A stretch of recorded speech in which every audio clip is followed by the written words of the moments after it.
Tonight's top story, a secret Russian plot against fracking. NATO's chief Anders Fogh Rasmussen says Russia is working with environmental groups to campaign against fracking. The purpose of the anti-fracking plot? To keep Europe depending on energy imports from Moscow.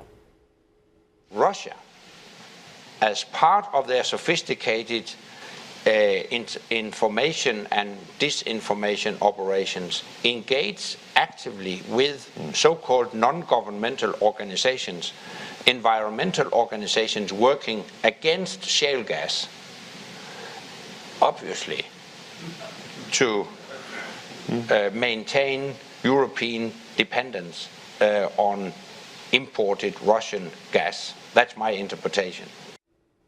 All right, Sun News contributor Faith Goldie joins us now from Toronto. Faith, we've been hearing stories about this for some time. There have been reports. This is the highest level official that I can think of that's come forward to say this is happening and it's a problem. Yeah, certainly. And we should mention the fact that this only came out at the Q&A part. This actually wasn't part of his official speech that was planned for the occasion. So it's, to me, a little bit interesting that NATO Secretary General just sort of left this as, you know, as it happens, information that came out in the end. So we know very little, but what we do know is important information, which is to say that Russia, the Kremlin, has been backing anti-fracking NGOs. Who knows how far the reach is? Greenpeace very quick to step out and say, we have nothing to do with it. How dare the NATO chief? Meanwhile, I mean, they've got some pretty strong operations in most of the countries that are, yes, sucking off of the natural gas heat that is Mother Russia. Let's bring up the official statement from Greenpeace. They said Greenpeace had 30 of its people locked up in Russian prisons last year, threatened with 15 years in jail. The idea we're puppets of Putin is so preposterous that you have to wonder what they're smoking over at NATO HQ. Mr. Rasmussen should spend less time dreaming up conspiracy theories and more time on the facts. Look, I didn't hear him say Greenpeace specifically, but he did say that they are working with environmental groups. And this fits the KGB pattern of the Cold War era. This is what they used to do. They would fund anti-war activists to convince the West to give up arms. They would fund left-leaning groups to convince the West to turn left. This is part of a pattern with Russia going on for a long time. Yeah, it reminds me of one exasperated French president who said, you know, all the missiles are in the East except all the protesters are in the West. And we needn't look back to history. Just look at Russia now. It's essentially a country that is attached to a gas company. That's Gazprom. The first thing that Putin did as soon as he was elected was nationalize that country, throw out all of its CEOs and board of directors, and install his political cronies. What did he do then? He didn't keep this as some sort of a company that operated on crazy ideas like supply and demand.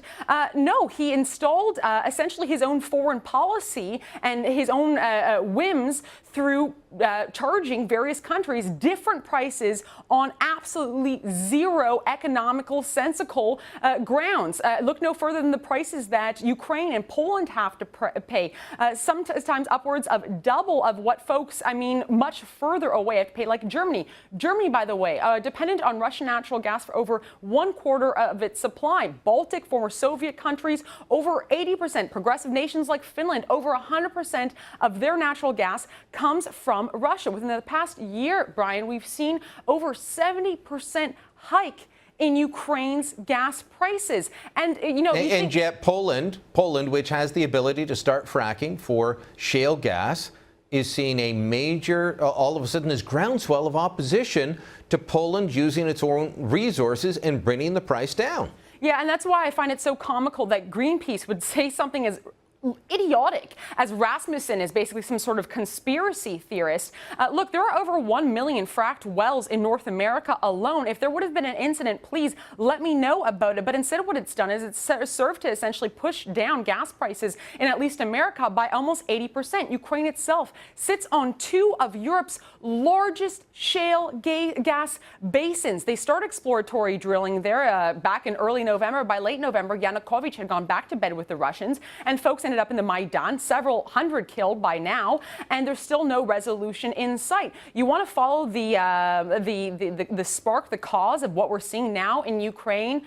It's oil, it's gas, people.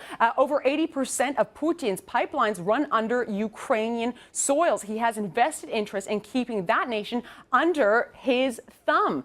And that's why it shouldn't surprise anyone that former KGB Soviet shill, a psychopath like Putin, is putting his bucks where his interests lie, and that is not to develop any sort of energy independence in the region. And really the best thing that can come out of this entire crisis in Ukraine is energy independence of Europe. All right. Faith, great talking as always. Next time, try and bring an opinion. We'll talk to you soon. Thanks, Brian.